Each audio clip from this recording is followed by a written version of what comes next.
What's up, everybody? Welcome to episode 72 of What Are You Drinking Now? We're at the office. We, Rob, you got an I didn't opener? realize we were advertising for things we didn't carry. Oh, I just put my water on the table. Do you need me to move it? That's whatever. Whatever. I know it's kind of intimidating. We're not getting paid by them. No, but they are killing my thirst right now. Are they? Yeah.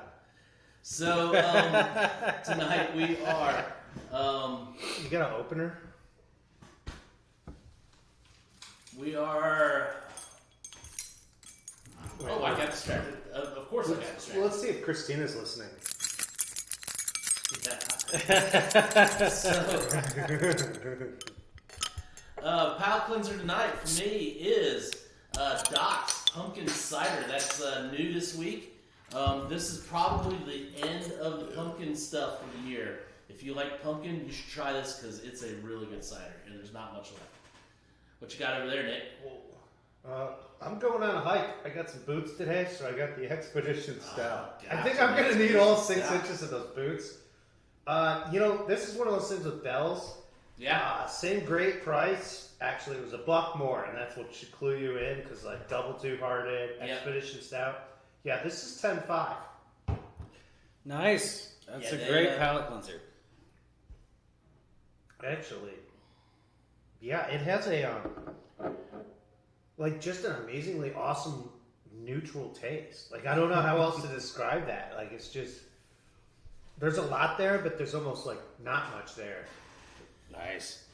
I've got the Grizzly Pear cider from the lakes. So Two pear ciders and a stout for a palate cleanser. Excellent. It's dark beer, man. I mean, it's been dark most of the day. It's dark beer times. We're practically living in the modern dark ages. I'm going to go out on a limb and guess we got dark beer tasting tonight. They told me. I know we've got a dark wine. They told me to get ready for a dark winter. That's what they said on. Yeah, dark winter. I've been hearing this term. So that's right. On that note, do you want to just go and see what the darkness holds for Nick, guys? Or Yeah, we can do that. What is? I have a gose. Ooh. Let's go with the gose first. I've had that one. It's really light. Okay. And have you taken? I have. Yes, it's definitely we want to go to. Okay. Well, while I'm anxious to get to mine, I'm anxious to see what Josh brought. So we have the Salty Wind Gose from Crystal Coast Brewing Company out of Atlantic City, Moorhead, or Atlantic Beach, Moorhead City. It's not Atlantic City. That's Right, the Crystal Coast, right? Yeah. I mean, that includes everything from like, I don't know, just beyond Emerald Isle, Current County. Yeah, I mean, it's a lot of really nice stuff up that way. But I know a lot of people from this region. They're really cool people. I don't know. That's hard to say. But this is tangerine and pink guava. Is there another color guava? I don't know. Is there another guava other than pink guava? This is a great question. There Okay, purple. Purple guava. I was patiently waiting. I was getting thirsty. Blue guava. It's amazing what we can do to get Rob to wait. Basically, just promising beer on the other end. So, 16 ounce Salty Wind Gose. Yeah, 4.4% ABV, so a little bit lighter, right in line with like a lot of your sours. Difference, Josh, between a Gose and a standard sour? Your Goses typically are going to have, they're always going to have salt in them, so they're like a salted sour. And in the traditional style, they're not quite as sour as like some sours out there. But just meant to be like easy drinking, kind of lawnmower beers, effectively. They're good beach beers, which is cool because it's like a beach brewery making it. Yeah, beach. I mean, it's definitely with the the salt. You're definitely thinking beach. You're definitely thinking. Oh yeah, almost has like that sunblock kind of, not the coconutty, but just the tropical nature. I mean, it's citrusy smelling and it's sour smelling. It's like citrus and tart.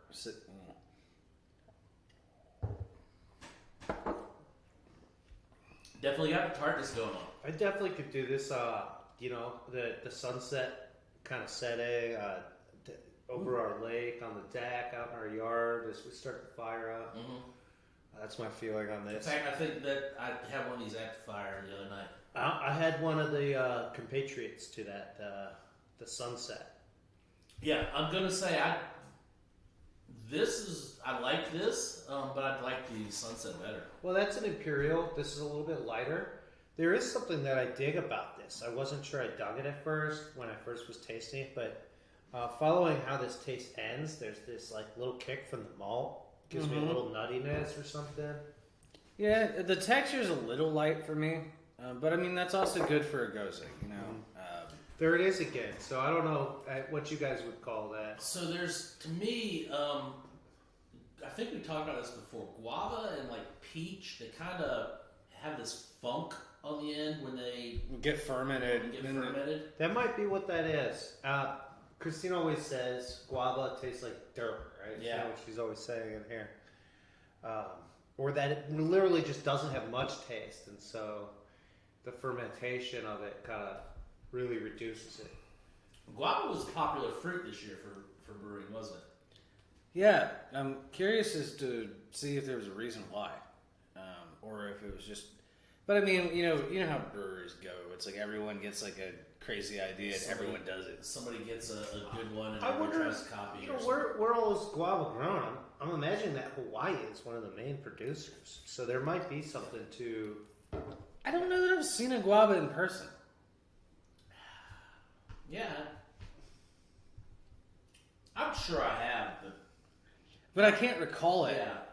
Like off the top of my head. So yeah, I'm getting this definite sour, saltiness, and then this funk from the guava. It's not off-putting, but Somewhere between it's not my nuttiness, favorite. fruit rind, almost Maybe, kind of. yeah. It's interesting.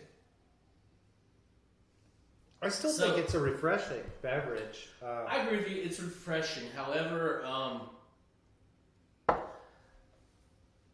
you're not going to find it refreshing when I tell you the price. $5.25.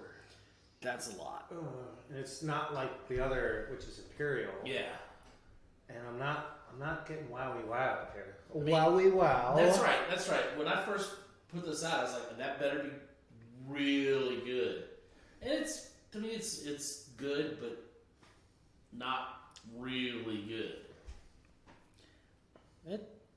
It's a solid gose. You know, I mean, that's about the most I can The say Belgian's about it. pretty good, though. I got one working. I can feel it. Like right here.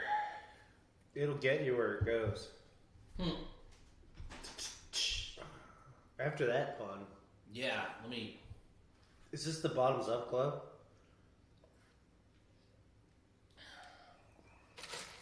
Get all that sour out.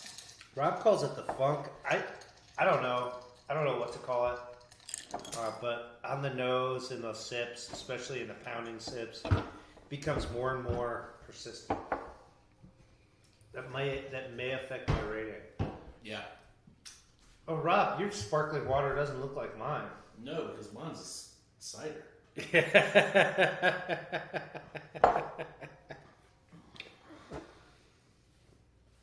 Yeah, no, but I gotta say, solid showing for the gose. Yeah, I mean, I'm right there with you. Other than the price point just hits me kind of funky, It's a little, just like I tasted. it's like a little bit of a sock right there. This one, however, speaking of price point, I'm just going to warn you up There it front. is. It's a big one. $4.75 That's it. is the price. It's a $12. Dad's on. It's a 12 ounce. Sorry, I don't know what I was. 12-hour. It's a 12-hour show. Yeah. So just brace. Just buckle. Yeah, we got accused of getting drunk last week by Get a trying pillow just 3 beers so by your quickly. seat. We're just going to go slow tonight. We're going to be going for a few hours on our 2 beers and our wine. Yeah, it's like a telethon, you know. We'll be accepting live callers for donations. Josh doesn't know yet, but the real goal is to see if we can stay on air right up until his shift time tomorrow. Until he has to open in the morning. Oh, Nick's not going to be allowed to pour his own beers anymore. Why? It's okay. It's a 12 ounce. There's plenty there. There's only 3 of us. I thought Josh was going to go full in on this one. I'm gonna. But since he's not. Oh, you're getting all. No, you were already up. No, like I said, I thought Josh was going full in. And if he would have, then. With Imperial stouts. What do you think he is, Giovanni Ribisi? Once you go full, you never come back. You're With gonna need this back Imperial anyway to stouts, talk I'll about take it a can. little bit easy because I don't know how hoppy it is. Some Imperial stout. Okay, yeah, you can put a little more in there. Okay. So I'm going to tell you, this sucker is motor oil. Oh yeah, you can't see through it, Can you and see the light? No.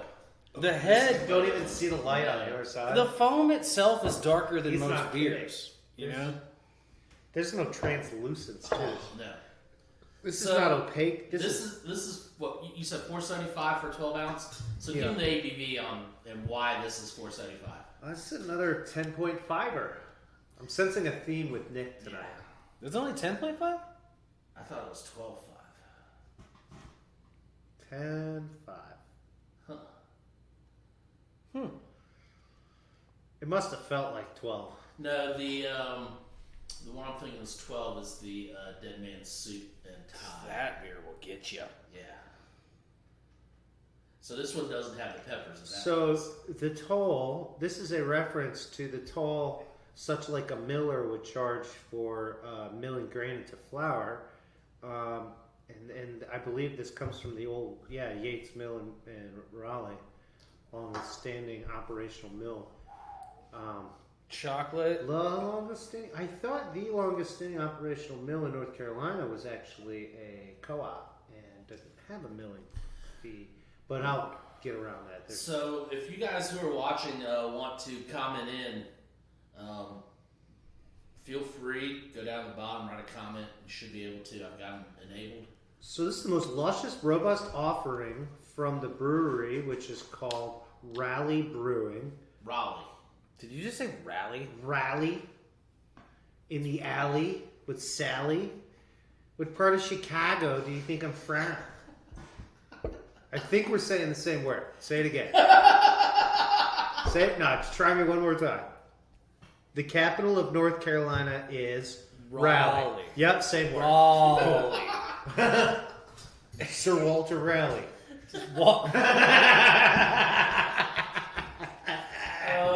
Walter Raleigh. This is not a pack of cigarettes we're talking about here. Walter Raleigh. Well, you call them Durals instead of Durals? It's somewhere in between there. So beer, guys. Have you tried it yet? I've watched way too many car races to get this one wrong. Because I'm digging it. Okay, so the nose, I get like tons of chocolate, a little bit of soy sauce, And coffee. and coffee. Yeah. Deep, dark chocolate. Deep. The soy sauce is definitely there, and the coffee. Yeah, a lot of that umami just like smell and like on the palate too, just like chocolate, coffee, and savory. Yeah. The nose is a little more challenging than the actual palate, although the palate's pleasing and complex. Chocolate nibs, coffee, even those like bitter tones Josh was talking And about. this is to me, it's the like cocoa, like the not like dark chocolate, Like the- cocoa nibs. Yeah, not semi-sweet or whatever. This is a dry chocolate. Cool. How does it? I'm interested. How does it compare to the body? for the palate cleanser? The body almost reminds me of like 1050. Like There is a lot of flavor going on in this. Like it is just sticking around. oil can booziness. It's viscosity. thick. It's thick. Yeah, it's a thick beer. How does it compare to your palate cleanser? I'm interested. So actually, Sour I'm salad. interested in it too. And so number one, granted I have a bottle, but I'll volatilize this a little bit. This is way more bready and kind of clean on the nose, whereas this has all these little notes that we were talking about. I guess I could splash in a wine glass and kind of get a better nose on that. So I'll go back to the palate cleanser now for a sip. Tastes kind of hot. This time I am picking up. a little bit more on like the chocolate notes in my palate cleanser, but it still has like this really balanced. I don't want to say watery, but just like clean type taste. And so, although I get all these stout tones, they're real subdued. And these beers are the same percentage at 10.5, but this one I'm tasting that 10.5. This is a sleeper. Yeah. I just can't tell. So There's no surprise about the booze level. yeah, there's definitely booziness coming through on that one. Mm-hmm. Yeah, I like every time I take a sip in like a good way, I get that kind of like shivery feel. Yeah. Yeah. Oh, I've got that. The back of my elbows are like. Is there a breeze in here? Skin tingling a little bit. Yeah. No, but it's really tasty. It tastes great. Sherry Stocks wants to know, would that chocolate pair with the cafe latte? I think if you go iced coffee, I mean, because I don't think this agrees with milk to me. I would say like just like a normal cup of coffee or like an iced coffee. Following that on your palate, this would be a pleasing. I think maybe if you went breve, it might hold up. The half and half would definitely help out. There's a creaminess to this. I think that would be a cool thing to try. So, I've been to a couple coffee shop places that also had beer, especially down in Florida. And this was actually after we opened up, so I didn't get the idea from them. It just kind of popular. coincided. Columbus had a few when I was there. But at one of them, they did a draft and they did cold brew. Cold brew infusion, or they would drop a shot of cold brew in with the beer, and they had different recipes for it. And some beers that really works well with. I think the cold brew would go well in this. You know, if you put a little bit, or maybe even the New Orleans almost. Maybe. I see it as like I got off at dinner. What I had was really filling. I want to have a big stout, but I gotta I gotta have my after dinner coffee. It's not gonna steer you away from this. I still feel like even after that little cup of coffee, you're gonna be ready. Definitely more like your medium blend flavor is gonna go with this than like your dark roast or your light roast. I don't know why. Just kind of think that the way that acids would pair up with the little tones that we're picking up. Boilermaker with this with some Sambuca. No. I thought he was going to say with it a shot of espresso. Yeah, I thought that's where he was going too. No Sambuca for me. Yeah, I could see a Boilermaker of espresso in there. Yeah. Cold brew, which is more like that drip kind of.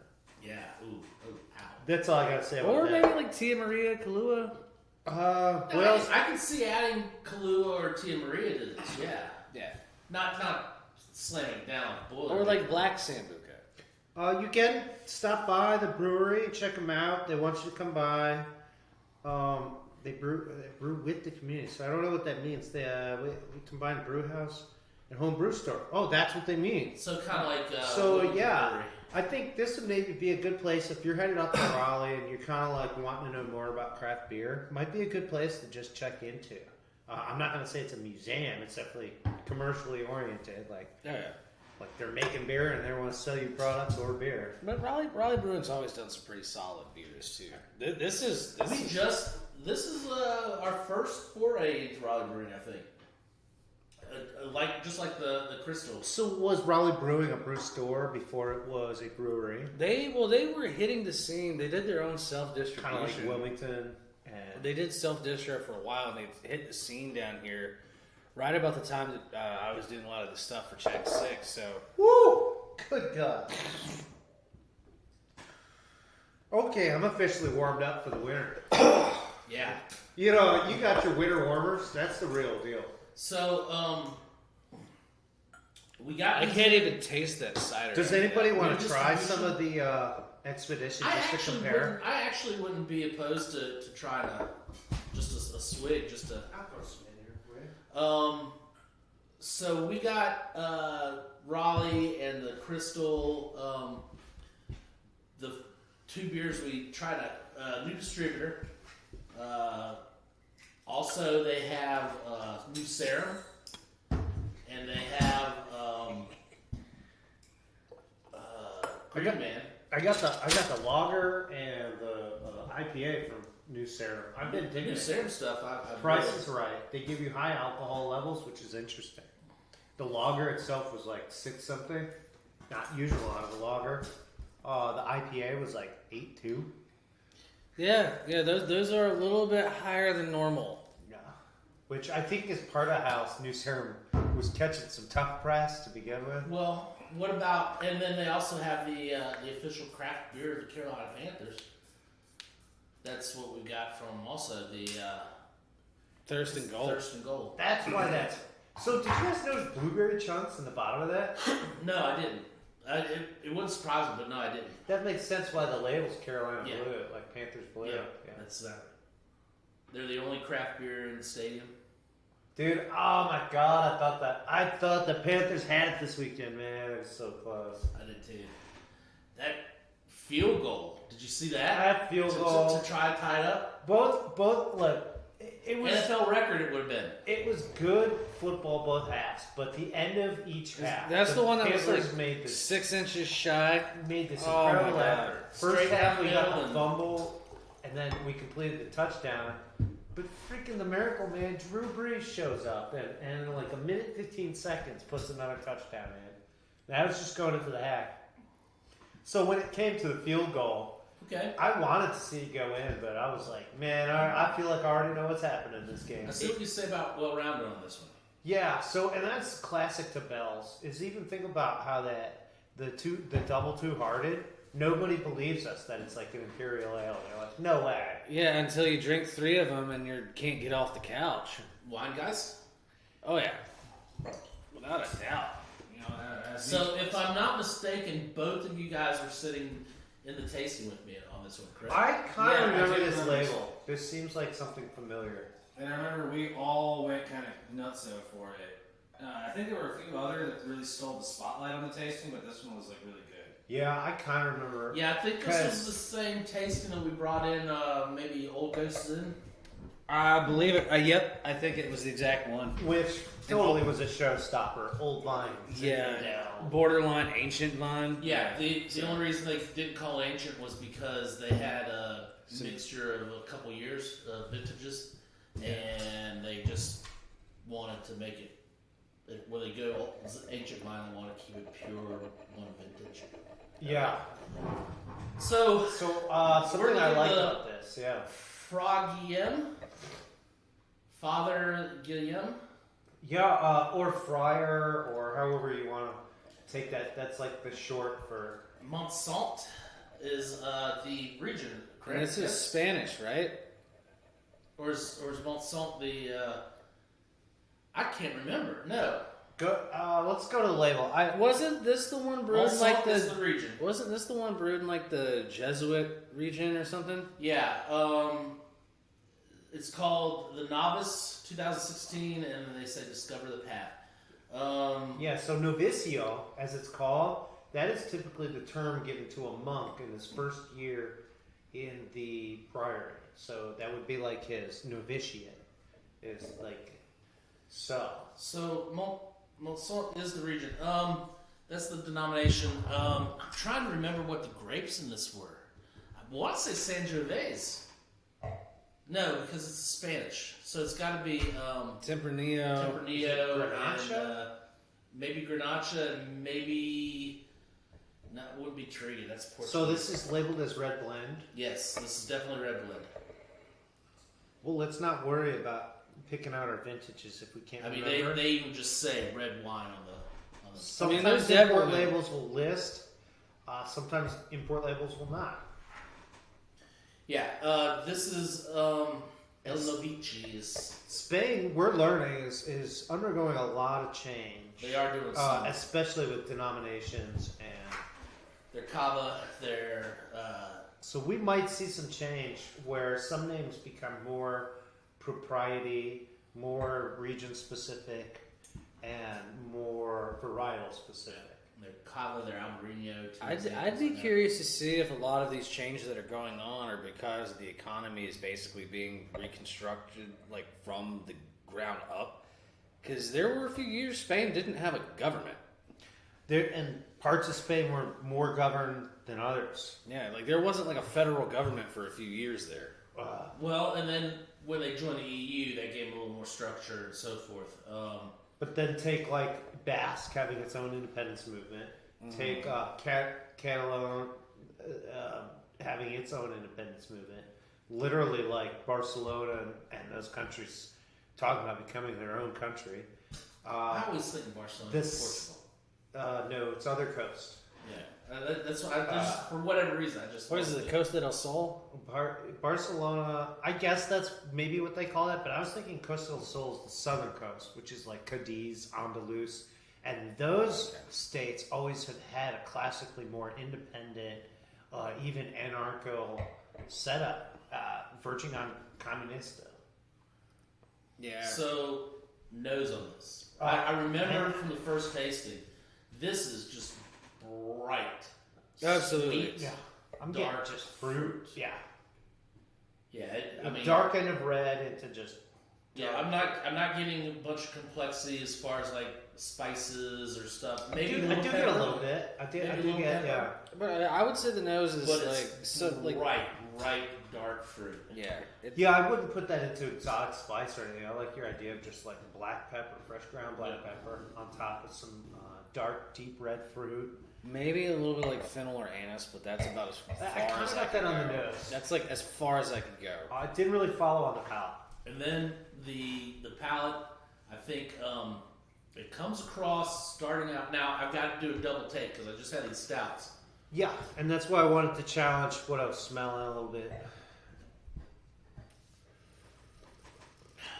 Like most Spanish wines, this thing invites me in pretty quick. Yep. I move from nose to palate with some good pace, which basically just says, hey, try me. The other thing I get is... Granted, this is not one that you're going to sit there and spend 5 to 10 minutes just smelling it because it's got... No, it's just not that big on the nose, and it really just opens right up. First sip is not intimidating, but is fruit-filled. There are some tannins, bringing my kind of buds on end, right down the center of my palate. There's a little side play with the tartness, the texture. I don't know if I'm going to... I think that tartness, I'm still trying to get rid of it because I think it's still coming from the stout. Well, I do have I water. get like a velvety feel to it a little bit, like not like heavy velvet, just like light kind of sway. Thank you. Yeah, I wasn't going to say like chocolate sauce kind of texture, but that velvety definitely. Just kind of a little bit fuzzy. You know, just the hair. I agree. I think one of us actually brought that up. I'm pretty sure. original And tasting. I remember that's one of the reasons why I really like this. I mean, the texture is like an old coin pouch or So something. we're talking about original tasting. This is the tasting we did with the vendor, the wine rep, who brought this in. We pretty much all liked it, and then we got to the price point, really liked it. Mm-hmm. But I'm going to say, I want to follow up on Nick. Your tannins, I agree with you 100%. They're right there at the front, kind of creeping back, but it's that I've said this before. The tea sucker, tannins. This wants me to go, but it's not quite there. It's not. Yeah. It's not big enough. It's going to give you some play here and there, but it's not like an every sip thing. It'll kind of build up, and then you'll give like a little bounce. Just to play, what you were saying basically encompasses my feeling on what Josh said about velvet, which is this has the smoothness. So you hit it in the direction. You know how velvet has that like, if you hit it with the direction, it's really smooth, but then you like come backwards on it. It's got that. And kind of and or little like a fresh shave, like a shadow kind of feel. That's like the way that this wine is. It's like you can play into its smoothness, but if you like push back, which really has me wondering about food and how that would play in and stuff. Yeah. I just think this thing's screaming for grilled flavors, like fire roasted vegetables, fire roasted, not necessarily greasy, but that's some nice exactly- marble. I was going to say, I would stay away from a bigger fat. Lean. Lean, But lean. I like where you're going with like the fire roasted vegetables or Roasted reds with like if you did like a roasted red pepper like relish or something, like not like a cold relish, but like a roasted red pepper topping for like grilled skirt steak. Yeah, I'm definitely feeling the Sada. Flank steak might be better than skirt, Which 'cause is it's a little really bit nice. meatier. It's still like a lean steak, but it has like that veinated marble in Yeah. there, and you get those ribbons. That sometimes I like they're not even mushrooms. edible parts, but Oh, they yeah. cook so well with the rest of the steak. You know.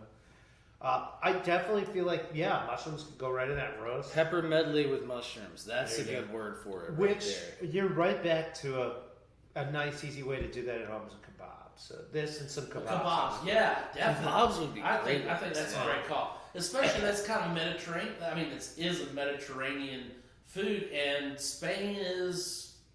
Yeah, right I mean, there. let's walk on that coast. And wines like this, especially when you talk about, like, oh, this is from, monk country. Like, don't think just because they're living a cloistered life, they haven't had access to the world's culture. In fact, that's entirely what, like, monks brewing wine is about, is just, like, this composite understanding of it all. Isn't it funny how monks they make wine and brew beer, and you're thinking, what are these religious people doing getting drunk? Oh, that's Catholicism compared to the Protestantism and the second wave of all that. The temperance movement had a big play going into it later on. Yeah, I mean, I was raised, like, Irish Catholic. Like, technically, the churches I grew up in were, like, Roman Catholic churches. But, like, you go to a wedding or a funeral at the church, and you're showing up with your own monk. Like, this is the party, right? Yeah, and I'm not saying that's indicative of every, like, Catholic branch or sect or anything out there. I'm just saying, like, traditionally that's a far more like traditional Catholic thing, more so than Protestantism. But you have Lutheranism and all that. Like, it just depends really where the branch popped up. And where temperance was. Isn't it a little different sect from those who brew beer versus making wine? Well, you have the Trappists, yeah, and that's like a completely different. Like, you have different orders of monks too. And to even go into that is just an endless rabbit hole. Yeah. Yeah. From the look of this bottle, this looks like it's very possible that it might be old Dominican. Mm-hmm. So the old Dominicans, part of some of the missions that they were given was literally to go out and take the mission grape and plant it. So we have literally a place in California now called Mission, California, that has a grape named after that spot that really is a grape brought from Spain by the Dominicans. Oh yeah. Well, I wouldn't be surprised if, like, a lot of monasteries and stuff that brew beer or make wine got into it because essentially their job is to, like, take care of the community around them.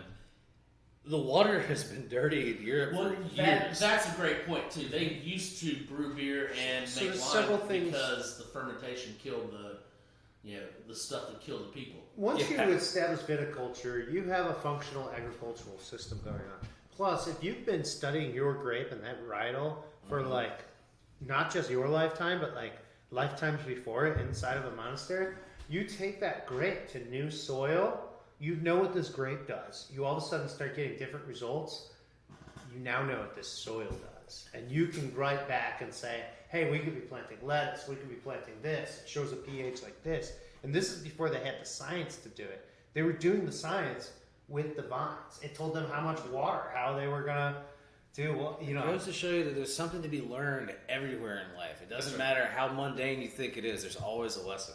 One thing I want to bring up... by all means, plant the seed. Find out how it grows. I think one of the interesting things is none of us have mentioned that this wine comes across as hot. None of us have mentioned that the alcohol really shows through. It's really a smooth, easy drinking. Now that you've drawn my attention to it, I'm sensing like this familiarity from each of these Imperial stouts to this wine is. This is a 14% ABV. I was going to say pretty easily. You get above 13.5 and you start being able to place a little bit of that taste, right? It tastes warm to me, but I wouldn't call it hot. Yep. Like, it's like I can definitely tell there's something going on in the back end of this, but it's not the forefront of it. We've had some really tall, poorly put together Callies, Columbia Valleys. You can get your 14.5 out of Richland, Washington, but it's not always going to be desirable. It'll smack you in the face. Yeah, exactly. I like this wine. I like it. I do. I think there's so much that's fun about it. And here's the other reason we liked it. $14 a bottle. Mm-hmm. So here's what I think, guys. This is a great party gift bottle. You're going to a party that they didn't say like bring something, but this is the kind of thing I got to show up with a bottle of wine. It's a great bottle of wine to show up to the party with. It's not something you see everywhere. It's not something if two people show up with a bottle of this at the party, then you all really... you have good friends. Yeah, you know each other obviously pretty well. And run in much of the same circles. But it's a really solid one. And it's agreeable. It can go with food. It's definitely fine without. And I can't think of anything that it really wouldn't go with. I mean, I said earlier to stay away from the fatty meats, but yeah, it would sit there with it. I don't think it'd go good with something like pork belly. I think Flank nailed it about that kind of consistency. I don't. That's because nothing goes with pork belly except for bourbon. Ooh, I wouldn't say that. I'll show you a freaking California cab that go with pork belly. I know, but it's just so fatty. That's right. That's exactly why this super tannic California cab would go with pork belly. That's where I'm like, can I just have a glass of the wine? Skip the pork belly. I guess I was going to say something kind of fun. It's like if you're really worried about two of your friends bringing this bottle to your party, you could just register your party with the office. And we'll make sure that each of your guests shows up with a different bottle of wine. Okay, that's a new one, but yeah, we'll give it a try. We'll Party registry, what a great idea. We'll have to look into that whole concept. People are like calling us up. I'm supposed to tell you about my party? Yeah, Yeah, we'll give it a shot. This could really improve my clout in town, too. Or hurt it. That party sucked. Man, Too many white wines. Whoever recommended that wine. Oh, yeah. So yeah, I'm digging the wine. I want to, Yeah. I love the label in the bottle as well. I know I'm at least having another bottle because I liked it. Why don't we go ahead and go for our reviews? All right, so let's do it. Well, the Gose, what was it called again? It was called the Salted Wind Gose Salty Wind Gose from Crystal Coast Brewing. Coast Brewing. I mean, it's a solid Gose. I can't really find anything about the actual technical specifications of the beer to complain about. My number one complaint with this beer is going to be the price point. Yeah. If it was $3.75, I could justify it, because it's in a pint can. But it's a little too expensive for what you're getting. Pink pint can. It's a pink pint. The flavor profile is really decent and really solid, though. So I'm gonna give it a solid thumb up. If it was just a hair cheaper, it would probably get more than that from me. Okay. Yeah, more than $4 for a pint of that goes kind of tough. Did you give your thumb? Yep. One thumb. Amazingly, that's where I'm at. Thumbs up. I've got no complaints, just like you said, and I'm not going to go through and evaluate categorically it goes. I'm going to give you you saw my face when I drink that goes. I didn't make a gross face. Some goses give me gross face. I don't like them. This I liked. It's very refreshing, and that's what I look for in a goes. I'm the type of person who's going to be drinking some ales, sharing some lagers. I might snap into some stouts and porters. When I go for the goes, I'm just looking for something to take a break, give my palate a whole different view, and I'm going to get right back into some heady beers. And possibly give your pocketbook a break. I'd like that. That's not what this one does. That's right. I'm the guy who rolled out with a 1588 six pack tonight. So the bare minimum.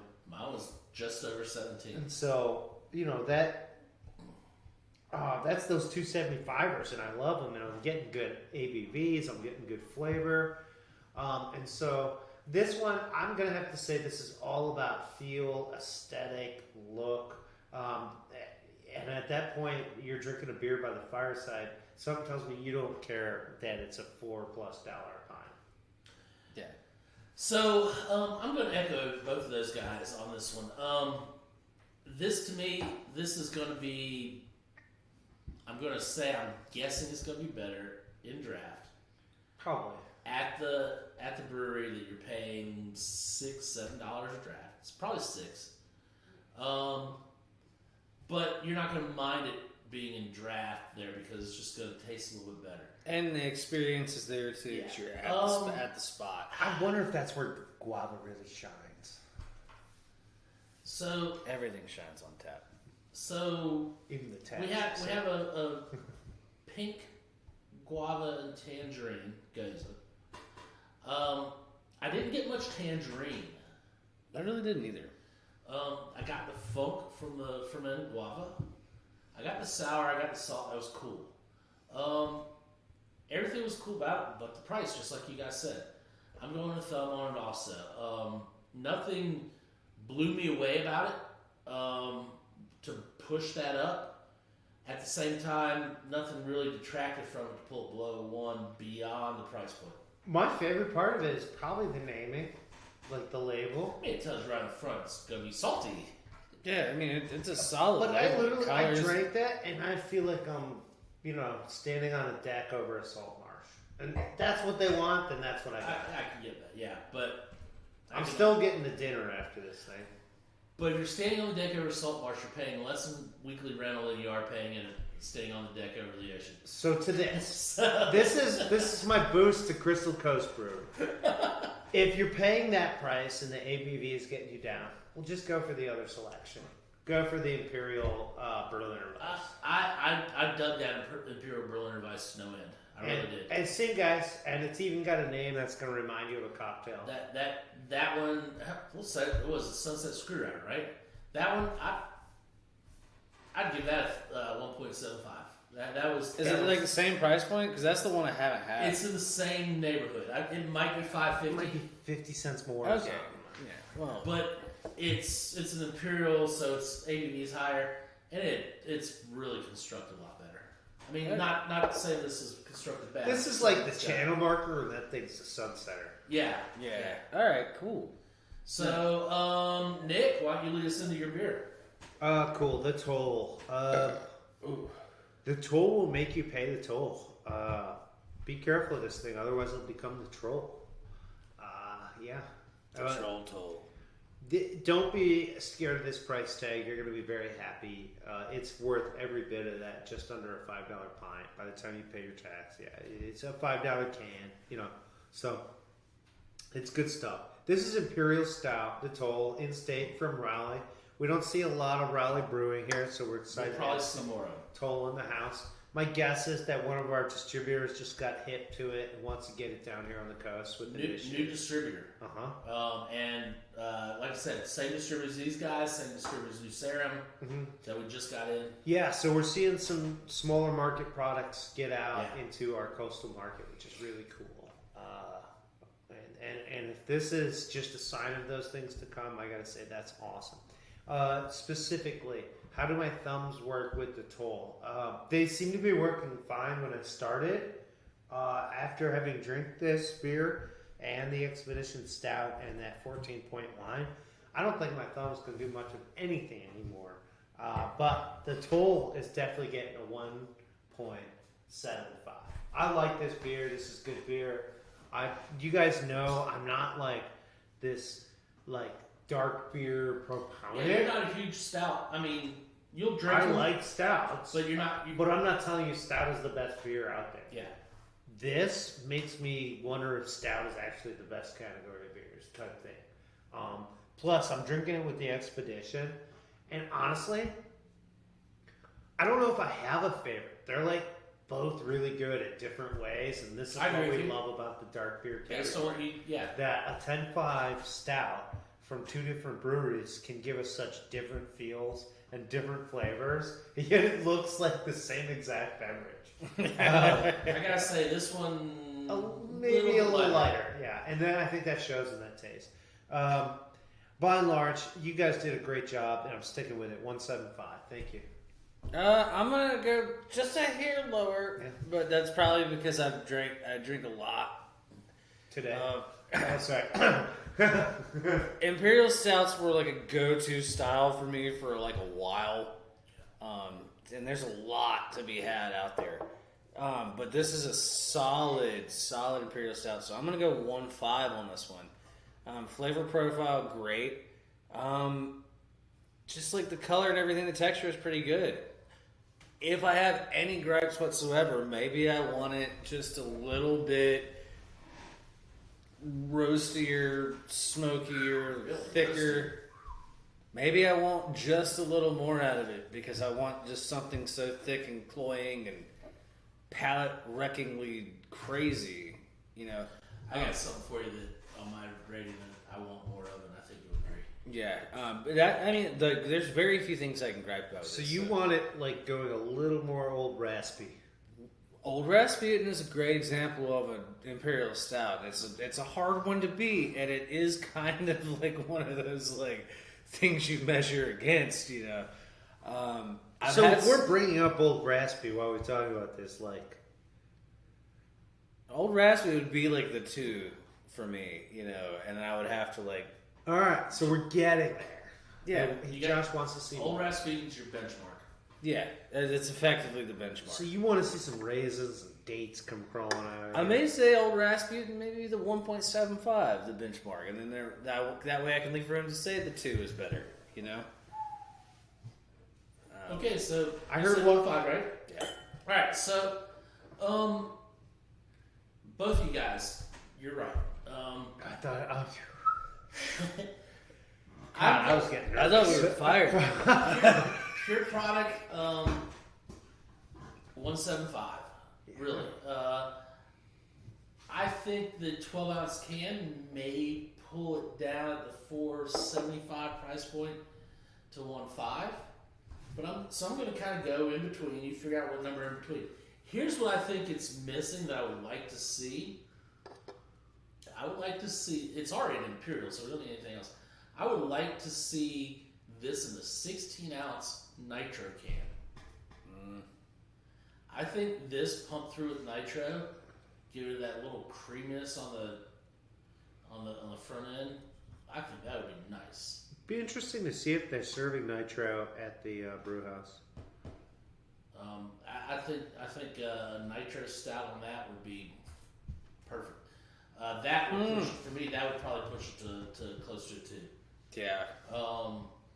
I like this beer. I had it 2 times before already. So obviously the price isn't driving me away, and it's not driving customers away who have had it. They're repeat customers on it. I really like it a lot. I've noticed that the stout drinkers, they'll come in, they'll try it, they'll be like, yeah, we'll give it a shot. And then they come back and it's in their 6-pack the next time. We are selling through it. So I think it's a good beer. I'm going to say somewhere between 1.5 and 1.75. And, Raleigh Brewing Company, keep it up because I like it. And I'm looking forward to getting something else from you guys in. My favorite thing about that style of beer is it does its job of making sure you don't drink it too quick and too many of them. In fact, I I could be am heady mistaken, but I buzzed. think Like, the next Raleigh Brewing Company item we're getting is Gose the Gazarian. Yes. Yes!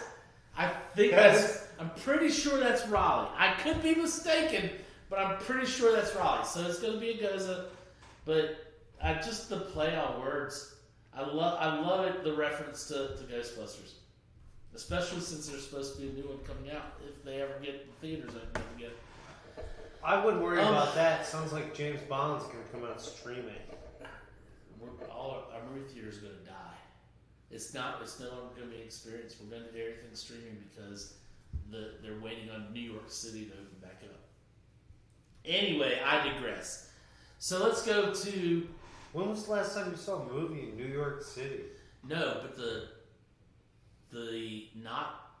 not me, I understand. but the movie companies, the Paramounts, the MGMs, they've already stated they're waiting on New York City to open up before they start putting out their blockbusters. That's why most of their blockbusters have gotten pushed to the spring. Except MGM's going to give us Bond. Hopefully, and I hope they do it allow it in the theater too, because I will definitely go and sit in the theater with you 6 feet away from me. Well, now that Regal Cinema's out of the way, they can. So. All right, so moving on to the wine. Fra Guillem Spanish red table wine. Not going to even try to guess the varietals because they don't even let us know. It's just a red wine to them. This is made Monsanto, Spain, and the Novice is its name. It's 2016. Entry level, yes. $14 for the bottle, yes. Good. And nose big fruit, sweet fruit, not coming across any dry. Maybe a little pepper on there, bright red fruit. Palate, a little bit of tannin on the front, fruit throughout. Nice drinking wine. This is, I think Nick said it, this is a wine you take to the party. We're good with that. Like fatty foods, maybe some fire roasted vegetables and stuff. Good with that. Goes good with dark beer. Goes good with dark beer. Solid 1.5, pushing 1.6. Yeah, I'm just gonna echo that. 1.5. This is solid, drinkable Spanish wine. Not intimidating. Great price point. True feel. Am I kind of wondering what would happen to me if I had all 4 glasses and then woke up tomorrow for a 7 a.m. shift? Damn. No, because that never happens to me. But somebody I know has to think about that type of thing. I'm going to go 1.5 and just be like, yay, Spanish wine. I like it. I'm gonna go 1.5 as well. The price point, you can't beat it. For the price point, I would just say, like, if you're balling on a budget, I'd say, like, it's a Balling on a budget. Nick, you want a little bit more? That's like a whole. I'm good. That's like a whole. I'm going to ask you because you got to work. No. I mean, He's your guy. He went low on the. You got to remember, suffer. I might as well suffer. I'm the one drinking like Imperial stouts over here. I'm balling. Let me just get back. That should be a whole section on the show. Budget. Hold on. Balling on a budget. Well, as my sister used to say, like, I've got champagne taste on a beer budget too. Yeah. She was right. Yeah. No, but it's just one of those things. Like, if you're really basing it around budget, it would be like an easy 2 thumbs up if you're budget shopping. Here we go. Balling on a budget.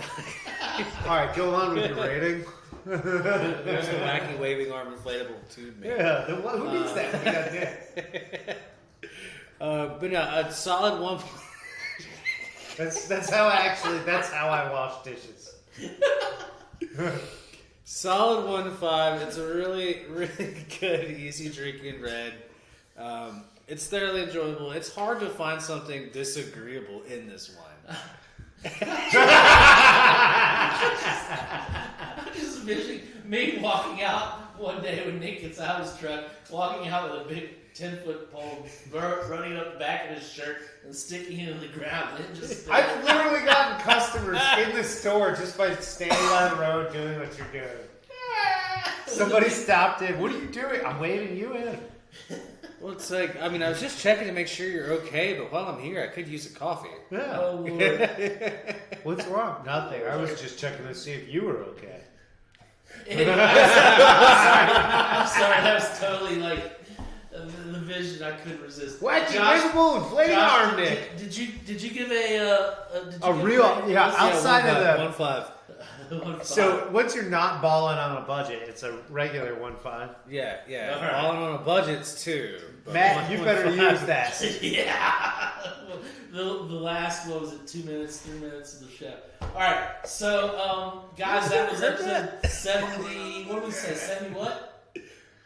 This is episode 73. 3. I thought so. And if you're checking us out on YouTube, make sure to like, comment, subscribe below. I totally messed up that word. Subscribe. Studio. Yeah. So there was a gentleman who has another local podcast that we're trying to work something out. I thought you were talking about the man from Nantucket. No, we're His trying head, to get. take a bucket? Yeah, we're trying to get to work something out. Maybe we guest star on each other's little podcast one day. So please reach back out to us. You watched us last week, the last couple weeks. You're regular in the shop. So we do want to get something going with you. Go ahead and reach out to us. Everybody else, we got a lot of things going on at the shop. I'm going to start using this as a little thing, just so we got what we got going on at the shop. Smash. Bike night Tuesday night. We got Smash Brothers tournament. That's Wednesday right. night. And Bike Night's going to have a fire. We're going to have a fire Friday We night. have a new fire pit outside at the It's really Shade Tree cool Landing. and it's safe. There's We're a gonna dome have to keep you from falling in. Shade We're going to Tree have Landing a now has fire pit. Saturday night. Friday So- night as well. Three- But Halloween, yes. And Halloween, if you're going from one trunk or treat at the church to one trunk or treat at the community center here in Bowling Spring Lakes, stop here in the middle. We have a nice big candy bowl for all the little kiddies. That's right. Costumes welcome, not only on Saturday Halloween, but also to our Smash party. Yeah. Please, come in your regalia. If you want to see Link fight and you got to dress up like Link to do it, by all means. I still haven't seen a good Star Fox costume. All right. I am actually impressed that you know who they are. I don't think I'm not sure on Star Fox. I'm still waiting for the what's the building brick thing that they all play. Minecraft Steve Right. already came out. I'm waiting for Steve for somebody to show up the Steve costume. Somebody always does Mario and Luigi. Anyway, I'll see you as my Where Waldo, and I'm gonna come. we're out. I'm gonna come as Wario. We're out, and have a good week. We'll see you next week.